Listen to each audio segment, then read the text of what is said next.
talking about some more of the extensibility options, on each of these platforms, we can, like I mentioned, drill down into the actual platform-specific implementation of things. So you can customize any control you want that we already have. You can make your own controls.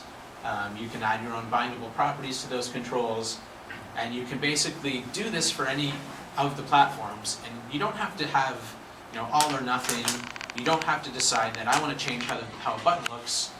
So you don't have to do that on every platform. You can say, I want to change how a button looks on iOS only. Or I want to change how that button looks on Android and iOS because Windows Phone we'll worry about later. It's too much work right now. So we can do that on all the different platforms. Take, for instance, the entry control, and we're using this in the Stocks app. So this is declaring an entry control in code, and here's what it looks like on iOS, for example. Sorry, I'm a little bit in your way here. So the first step to actually implementing a customization of that on each platform is to subclass the control. So in this case, we've got a my entry control, and we're just subclassing entry. We need to use that custom control in our pages, and this code would be in your shared PCL project. So just because we're subclassing entry doesn't mean we have to display a different customization of it on all the other platforms, but we do still need to use it in our shared code so that we have the option to display it in a different way on each platform. So you can see here the my entry is used instead of an entry, but it's used much in the same way. And this is the platform-specific piece of it. So in your platform-specific project, you would create your own renderer. So we use this concept of renderers, and you can create a renderer for a control or for a page, basically any kind of UI element that we have, you can have your own custom renderer. And in the onElementChanged call here, a couple important things are happening. Well, first of all, we're making sure things are not going to blow up on us. But then once we actually have initialized and everything, we're getting this control property. And I apologize. Can I do this? Not too high, probably. We'll leave it be. If you want to stand up and be able to see some of that code, please do.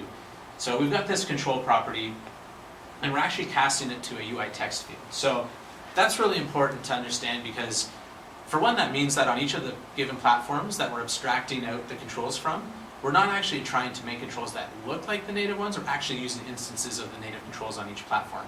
So on iOS, it's a UI text field. On Android, it's an edit text. On Windows Phone, it's a text box, maybe? I don't know. I'm not familiar enough with Windows Phone anymore. So we're actually using the native controls, and that means in your render implementation, you can actually gain access to that instance of the native control that's driving our own control, or Xamarin Forms control. So in this case, you've got a UI text field control, and we can set some of those iOS-specific UI text field properties, like this is maybe not the best example of background color and a border style, but we could do anything at this point with that control. We could add more subviews to it. We could really manipulate it in any way that you would in any Xamarin iOS app, not a Xamarin Forms app. And we can do the same thing on Android and on Windows Phone. So there's one more step, though, when we're creating our custom renders, and that is we have to add an assembly level attribute to actually tell the app that we want to apply that renderer. So this lives in your iOS specific project, for instance.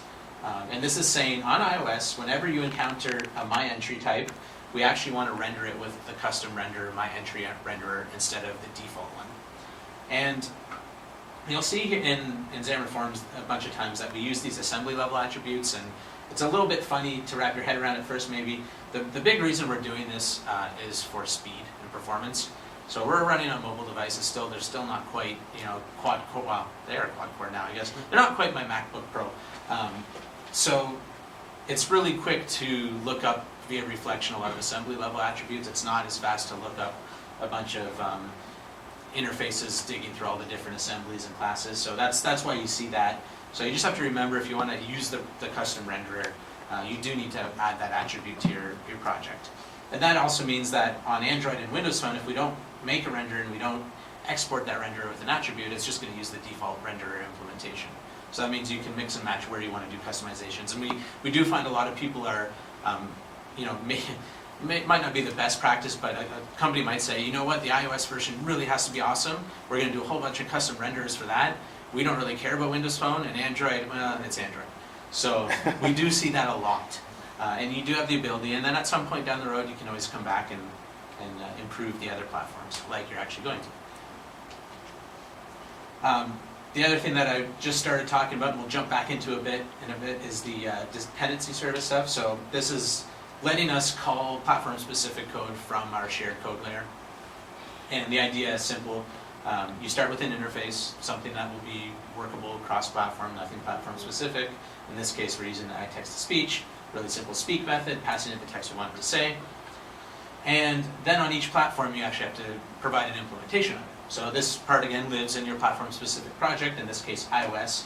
We implement the interface, and you can see here that we're using these classes that are specific to iOS. So AV speech synthesizer doesn't exist on the other platforms, but it does on iOS. And so is the idea of the speech utterance and setting all these different options in code that we'd be able to set on iOS.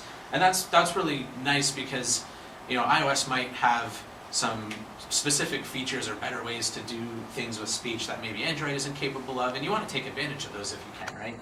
So you're able to do that and drop down to the platform level by using dependency services like this. So finally we tell it to speak the utterance, and that would actually have Siri in whatever voice we have set for English US actually speak out what you wanted it to say.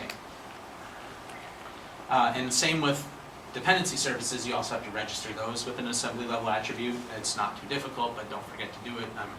You might otherwise be spending a bit of time trying to figure out why it's not working. And then finally in our shared code, we can use that interface, and we just, again, ask the dependency service to give us the specific implementation of a given interface and call it. It's pretty simple to do. So that's what's going to go on in our shared code layer. So I'm going to go back to the stock app that we were looking at.